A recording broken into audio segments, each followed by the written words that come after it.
La pièce que vous venez d'entendre qui est une pièce de Johannes Donjon, a été jouée sur cette flûte qui a justement appartenu à Johannes Donjon.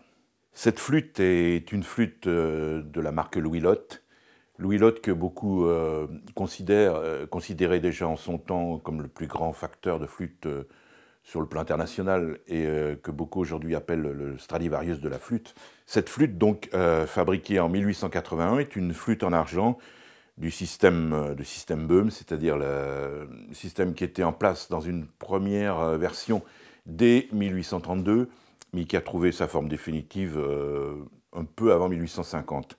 Elle a une particularité, c'est son embouchure, qui est ce qu'on appelle guilloché. C'était un système qui consistait en une gravure tout à fait spécifique pour ces flûtes et qui était sur demande. Toutes les flûtes de Louis Lotte et toutes les flûtes même de l'époque n'étaient pas comme ça.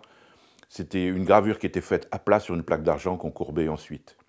Cette flûte a toute une histoire. Elle a commencé par appartenir à Johannes Donjon, qui était un flûtiste très renommé, qui était à l'Opéra de Paris, qui était concertiste, et qui a eu toute une activité aussi comme compositeur, qui a arrêté de jouer assez tôt, on ne sait pas trop pourquoi, mais qui a beaucoup composé à partir du moment où il s'y est arrêté. Elle a toute une histoire parce qu'elle a été léguée à un flûtiste très connu qui s'appelait Léopold de la Florence, qui était un grand soliste de la fin du XIXe siècle.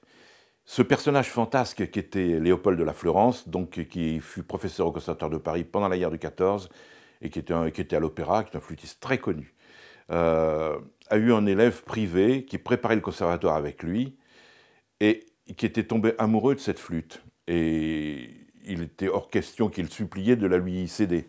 Il était hors question pour Léopold de la Florence de céder un instrument dont il avait hérité. Mais il se trouve que cet élève, qui s'est engagé à 16 ans en trafiquant ses papiers, il s'est engagé pour partir à la guerre de 14. Et Léopold de la Florence, très touché, la lui a cédé pour un prix symbolique. Cet élève a eu la chance de revenir de la guerre de 14 et il a gardé cet instrument-là toute sa vie. Il a été un musicien amateur, mais un musicien amateur efficace, puisque toute sa vie, il a joué avec cette flûte.